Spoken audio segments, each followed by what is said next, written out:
മനസ്സിലാക്കാൻ പറ്റാത്ത പ്രതിഭാസങ്ങൾക്കു പിന്നിലെ രഹസ്യങ്ങൾ മനസ്സിലാക്കാൻ അത്യധികം ജിജ്ഞാസയുള്ള ഒരു ജീവിവർഗമാണ് മനുഷ്യൻ.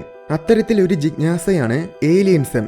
അന്യഗ്രഹ ജീവികൾ ഉണ്ടെങ്കിൽ അവരെ കണ്ടെത്തുക എന്നത് ഇന്ന് മനുഷ്യരാശിയുടെ വലിയൊരു ദൗത്യമായി തന്നെ മാറിയിട്ടുണ്ട്. പക്ഷേ ആ ദൗത്യത്തിനിടയിൽ ശാസ്ത്രവുമായി പുലബന്ധം പോലുമില്ലാത്ത ഒരു വിഭാഗം പേർ ഏലിയൻസിന്റെ തെളിവുകളുമായി പലപ്പോഴും രംഗത്ത് വരാറുണ്ട്. കഴിഞ്ഞ ദിവസവും അങ്ങനൊരു സംഭവം ഉണ്ടായി. കാര്യം എന്താണെന്ന് നിങ്ങൾക്ക് മനസ്സിലായി കാണും. മെക്സിക്കോയിലെ അന്യഗ്രഹ ജീവികളുടെ ശവശരീരത്തിനെ കുറിച്ചാണ് ഞാൻ ഈ പറഞ്ഞു വരുന്നത്. അന്യഗ്രഹ ജീവികളുടെ തെളിവുകളാണെന്ന രീതിയിൽ കഴിഞ്ഞ ദിവസം ലൈവായിട്ട് തന്നെ 2 ശരീരങ്ങളെ മെക്സിക്കോ സിറ്റിയിൽ പ്രദർശിപ്പിച്ചു. 3 വിരലുകളൊക്കെയുള്ള അധികം വലിപ്പമൊന്നുമില്ലാത്ത ഏകദേശം മനുഷ്യരൂപവുമായി സാദൃശ്യമുള്ള 2 ശരീരങ്ങൾ. 1000 വർഷങ്ങളുടെ പഴക്കമുണ്ടെന്നൊക്കെയാണ് ഇതിനു പിന്നിലെ അവകാശവാദങ്ങൾ. ഇതിനെ സംബന്ധിച്ച് പല തരത്തിലുമുള്ള കഥകളും കോൺസ്പിറസികളും ഇപ്പോൾ മാധ്യമങ്ങളിലെല്ലാം പ്രചരിപ്പിക്കപ്പെട്ടുകൊണ്ടിരിക്കുകയാണ്. കഴിഞ്ഞ ദിവസം വാർത്താ ചാനലുകൾ ഉൾപ്പെടെ ഇത് വലിയൊരു സംഭവമാണെന്ന രീതിയിൽ പ്രചരിപ്പിച്ചു. ഈ കോപ്രായങ്ങളൊക്കെ സത്യമാണെന്നാണ് ഭൂരിഭാഗം പേരും കരുതിയിരിക്കുന്നത്. അങ്ങനെ കരുതുന്നവർ മനസ്സിലാക്കാൻ ഞാനൊരു കാര്യം പറയാം. ഇതിന്റെ പിന്നിൽ പ്രധാനമായി പ്രവർത്തിച്ചത് മെക്സിക്കൻ ജേർണലിസ്റ്റായ ജോസ് ജെയ്മി മോസനാണ്. ഇതേ മനുഷ്യൻ തന്നെ ഇതേപോലെ ഒരു അവകാശവാദവുമായി 2015 രംഗത്ത് വന്നിരുന്നു. എന്നാൽ പിന്നീടുള്ള അന്വേഷണത്തിൽ അതൊരു മനുഷ്യക്കുട്ടിയുടെ മമ്മിഫൈഡ് ശരീരമാണെന്ന് തെളിയിക്കപ്പെട്ടു. പിന്നീട് 2017 ഇയാൾ വീണ്ടും തെളിവുകളുമായി വന്നു. അന്നും ഇയാൾ അന്യഗ്രഹ ജീവികളുടെ ശവശരീരങ്ങൾ തെളിവായിട്ട് കാണിച്ചിരുന്നു. 3 വിരലുകളൊക്കെയുള്ള അധികം വലിപ്പമൊന്നുമില്ലാത്ത ഏകദേശം മനുഷ്യരൂപവുമായി സാദൃശ്യമുള്ള ശരീരങ്ങളായിരുന്നു അന്നും ഇയാൾ കാണിച്ചത്. അതുമാത്രമല്ല, അന്നത്തെ ശരീരങ്ങൾക്കും 1000 വർഷങ്ങളുടെ പഴക്കമുണ്ടെന്നായിരുന്നു അന്നും ഇയാളുടെ അവകാശവാദം. പക്ഷേ പിന്നീടുള്ള അന്വേഷണത്തിൽ ഈ തെളിവുകളായി കാണിച്ച ശരീരങ്ങളൊക്കെ വെറും പാവകൾ മാത്രമായിരുന്നുവെന്ന് കണ്ടുപിടിക്കപ്പെട്ടു. ഇത്രയും വലിയ തട്ടിപ്പ് നടത്തിയ മനുഷ്യനാണ് ഇപ്പോൾ ഇതാ വീണ്ടും അതേപോലെ തന്നെ ഒരു വ്യത്യാസവുമില്ലാതെ അടുത്ത തട്ടിപ്പുമായി വന്നിരിക്കുന്നത്. ഇനി രസകരമായ കാര്യമെന്നത്, ഇയാൾ ഇപ്പോൾ പ്രദർശിപ്പിച്ച ശരീരങ്ങളിൽ നമുക്ക് മനസ്സിലാക്കാൻ പറ്റാത്ത DNA ഉണ്ടെന്നും അത് അന്യഗ്രഹ ജീവികളുടേതാണെന്നും അത് കണ്ടെത്തിയത് മെക്സിക്കോയിലെ നാഷണൽ ഓട്ടോണമസ് യൂണിവേഴ്സിറ്റിയിലെ ശാസ്ത്രജ്ഞരാണെന്നുമാണ് ഇയാളുടെ അവകാശവാദം. എന്നാൽ അതേ യൂണിവേഴ്സിറ്റി തന്നെ പറയുന്നത് ഞങ്ങൾ അങ്ങനെ യാതൊരു അവകാശവാദങ്ങളും നടത്തിയിട്ടില്ലെന്നും ജെയ്മിയുടെ വാദങ്ങളെല്ലാം ഒട്ടും തന്നെ യുക്തിക്ക് നിരക്കാത്തതാണെന്നുമാണ്.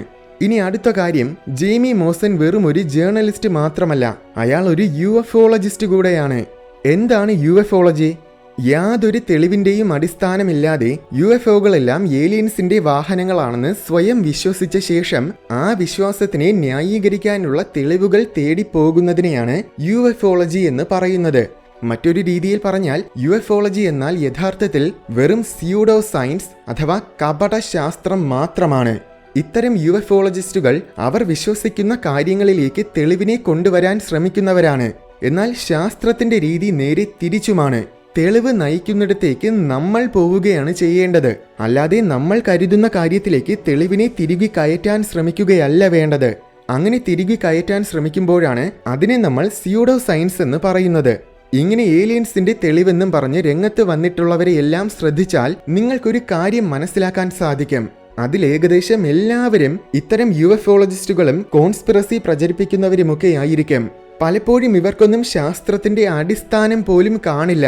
അപ്പോൾ ഇത്തരം സ്യൂഡോ സയൻസുകളിൽ നിങ്ങൾ വീണു പോകരുത്. ഇതുപോലെ മുൻപ് പലരും പല തവണ ഏലിയൻസിന്റെ ശരീരം കണ്ടെത്തിയെന്നും പറഞ്ഞ് മുന്നോട്ട് വന്നിട്ടുണ്ട്. അതെല്ലാം തന്നെ ഒന്നുകിൽ മനുഷ്യരുടെ തന്നെ ശരീരമായിരുന്നു, അല്ലെങ്കിൽ വെറും തട്ടിപ്പ് കഥകൾ മാത്രമായിരുന്നു. മറ്റൊരു കാര്യം നിങ്ങൾ ശ്രദ്ധിക്കേണ്ടത് വളരെ പ്രധാനമാണ്.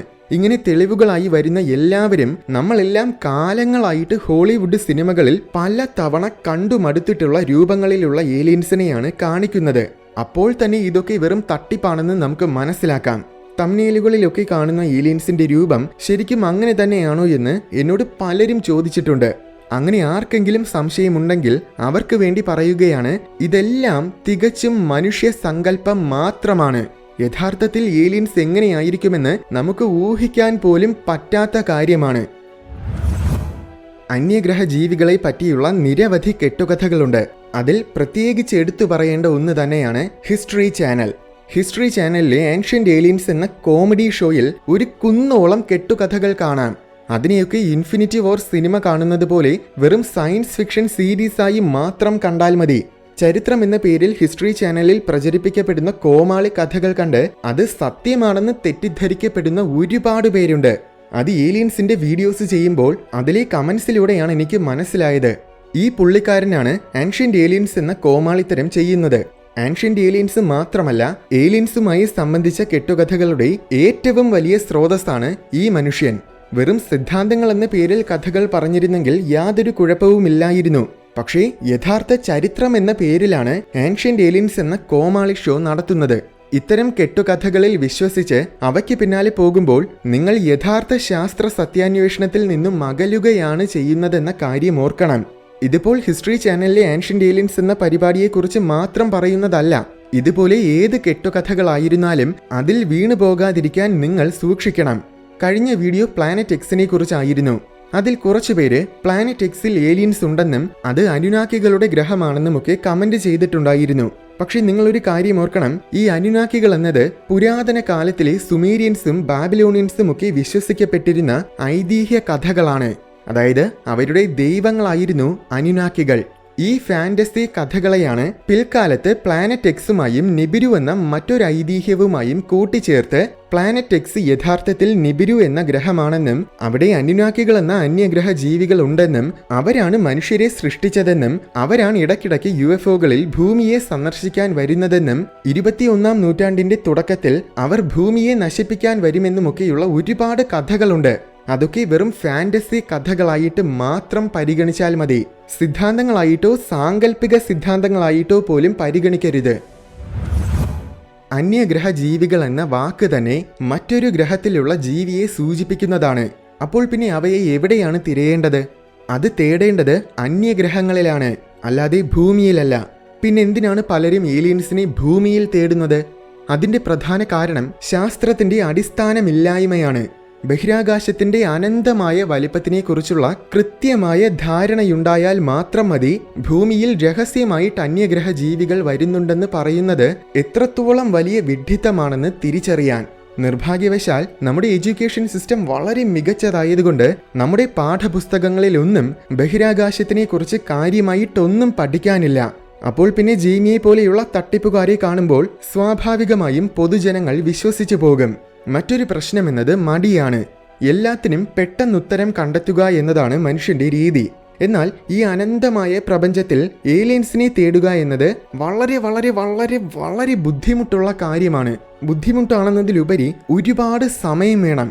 അത്രയും സമയം ചിലവഴിച്ച് കാത്തിരിക്കാനും ആ ബുദ്ധിമുട്ട് സഹിക്കാൻ പറ്റാത്തവരുമാണ് കൂടുതൽ ചിന്തിക്കാൻ മെനക്കെടുന്നതിന് പകരം ഇതുപോലെയുള്ള ജെയ്മികളിലേക്ക് പോകുന്നത്. മൂന്നാമത്തെ കാര്യം പുതുതായിട്ട് എന്തെങ്കിലും കണ്ടുപിടിക്കാനുള്ള ആഗ്രഹവും വ്യഗ്രതയുമാണ്.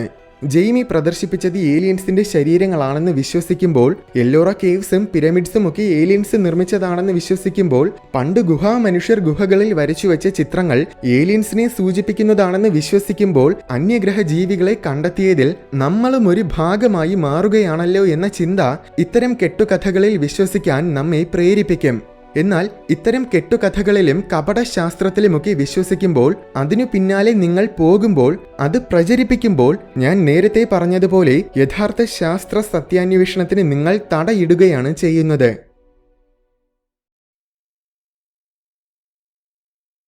വീഡിയോ ഇഷ്ടമായെങ്കിൽ ലൈക്ക് ചെയ്യണമെന്നും ഇതുപോലെ കൗതുകവും വിജ്ഞാനവും നിറഞ്ഞ കൂടുതൽ വീഡിയോസ് കാണാനായിട്ട് ഈ ചാനൽ മറക്കാതെ സബ്സ്ക്രൈബ് ചെയ്യണമെന്നും ഓർമ്മിപ്പിക്കുന്നു.